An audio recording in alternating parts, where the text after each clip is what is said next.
I mean, that's my idea of the patriarchy, which is a system of male dominance of society. Yeah, but that's not my sense of the patriarchy. So what's yours? Well, in what sense is our society male-dominated?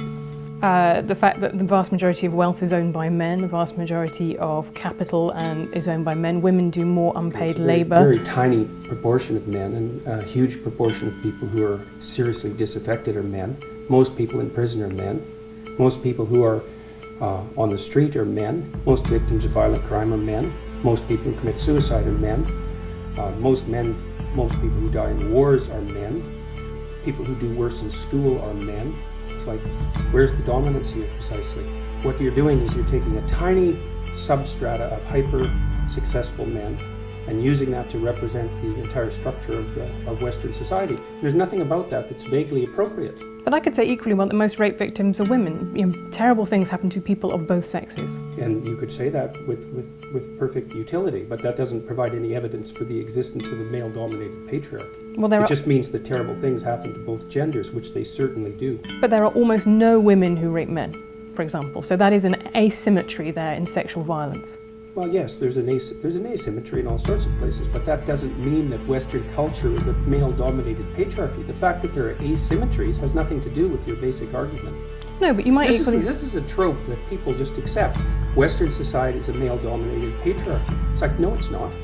That's not true. And even if it has a patriarchal structure to some degree, the fundamental basis of that structure is not power, it's competence. That's why our society works. It's only when a structure degenerates into tyranny that the fundamental relationships between people become dependent on power. It's not power. If you hire a plumber who's likely to be male, it's not because there's roving bands of tyrannical plumbers forcing you to make that choice. And it's the case with almost every interaction that you have at the face of our culture. You're dealing with people who are offering a service of one form or another, who are usually part of the broad middle class, and what you're looking for is the person who can offer the best service, and you can find it. It's not a consequence of being dominated by anything that's tyrannical. And then again, our culture, or the Western culture, which is by no means perfect, and certainly has tyrannical elements like all cultures do, is the least tyrannical society that's ever been produced, and certainly the least tyrannical society that exists now. So this whole patriarchy thing, I think you have no idea how pernicious and dangerous it is. Well, no, I don't. I really don't. Go on. Throughout history have fundamentally cooperated to push back against the absolute catastrophe of existence.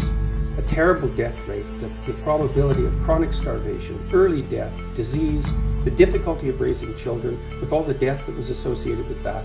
And to look backwards in time and say, well, basically what happened was men took the upper hand and persecuted women in this tyrannical patriarchy is an absolutely dreadful misreading of history. It's a terrible thing to teach young women, and it's a horrible thing to inflict upon men.